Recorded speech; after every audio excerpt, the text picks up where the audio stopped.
Hi swimmers, it's Jason Tate, head coach at Southwest Swim.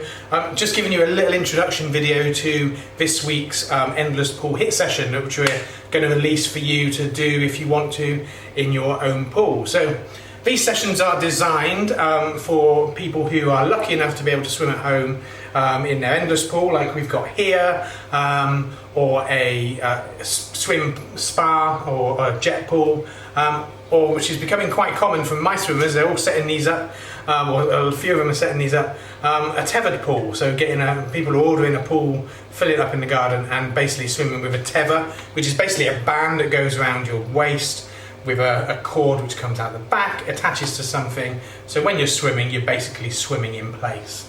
Okay, so these sessions are ideal for that. Kit we're going to need today: a pool buoy, a pair of paddles, a pair of fins, and optionally a centre snorkel. So we can use that when we're doing our kick work later in the set, or indeed you can use it when you're swimming. Centre snorkel is a really good device. Try not to overuse it though when you're swimming, so mix and match the swims on there with your regular breathing and also snorkel breathing. But when you're breathing through the snorkel, try and keep that pattern that you normally use. So for example, breathing every 3, try and breathe into that pattern through the snorkel on there. Danger of overusing the snorkel is you lose that ability to rotate, to breathe, you lose that feel. So just a little warning there not to overuse it. Other bit of kit we're going to use is one of these, a Finis tempo trainer. Okay, we're going to set this to mode 2. Mode 2 is a whole number beeper. So if you've not seen one of these before, they are basically a timer. I've set this on mode 2 to 1 minute. And if I press this button here, I don't know if you can hear that. So I'm going to press this top button and you should hear a beep. So once I've pressed that button, it releases a cycle timer and that's going to beep every minute. So after a minute, when it beeps, I know I've swum for 1 minute. If you haven't got one of these, ideally for the session what you'd need is some sort of stopwatch, maybe a Garmin that you can set to buzz every minute, or just a timer, or even a swim partner that's going to join you in the session and going to blow a whistle or tell you when your swim time is up. If you've got none of that at all, use your stroke count. So I've set the session to 60 strokes equaling 1 minute. So by that I mean 1, 2, 3. When I get to 60, I know I've very roughly swum 1 minute. Okay, so that's another way of doing it. If you know your own strokes per minute, use that. So if it's higher or lower, use that to gauge your minutes worth of swim at a time. Our first part of the session is our warm-up. So that's 5 to 10 minutes of nice easy swimming. And this is to gauge our speed in the pool as well. So by the end of that, we want to be swimming around about 80% of our max effort. So build up gradually, just get a nice easy swim in, loosen up, ready for the main set. Part 1 of our main set is 31 minutes. So it's a bit longer than I usually plan, but we're going to be swimming some longer blocks today. And basically it's a kit set. I've called it the I've called that the Swim Super Mix Pyramid, and what we're going to do is 2 minutes. So all the rest periods throughout this whole session today are 30 seconds.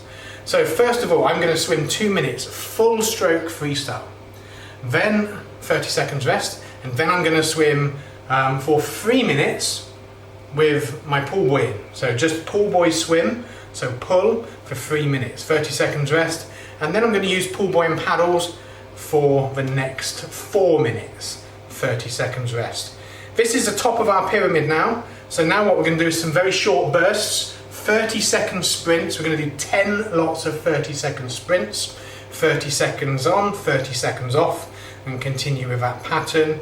After those 10 sprints, we basically come down the other side of the pyramid. So we're going to be swimming 4, 3, and 2 in that same reverse order that we built up. So that's going to be a nice swim for you, a peak at the top, and then just easing up and easing down on the other side. Then we're going to take a little rest for a couple of minutes before part 2. Part 2 is a very short. Fins on, centre snorkel optional, but centre snorkel will be very good. And we're just going to do a nice streamline kick for 30 seconds on, 30 seconds off, and we're going to go through that 5 times. Okay, then we take a minute's rest before moving on to part 3, and part 3 is just a 5-minute cool down swim. Whatever you want to do, use your kit, do some drills, just relax into that swim coming down. And to finish off with, just do some dry land stretches. Make sure you're all nimble and cooled down, and just do that to really finish off with. Now the session itself is a suggestion. You can experiment with this depending on your fitness level and your goals for the day or your training plans. Extend the session if you wish, extend those times, or shorten those times. Extend the rest periods depending on your fitness level. So don't overstress yourselves at these times that we're experiencing. So yeah, have an experiment with the set. I'll try and release another one next Tuesday. Please do let me know how you get on. You can mail me at jason@southwestswim.co.uk. Let me know how you get on, any suggestions or thoughts on the session. And also send us some pictures and we'll pop them online of you doing the session if we get enough of them. So enjoy the session, have fun with it, and keep well and safe. I will see you soon. Bye bye.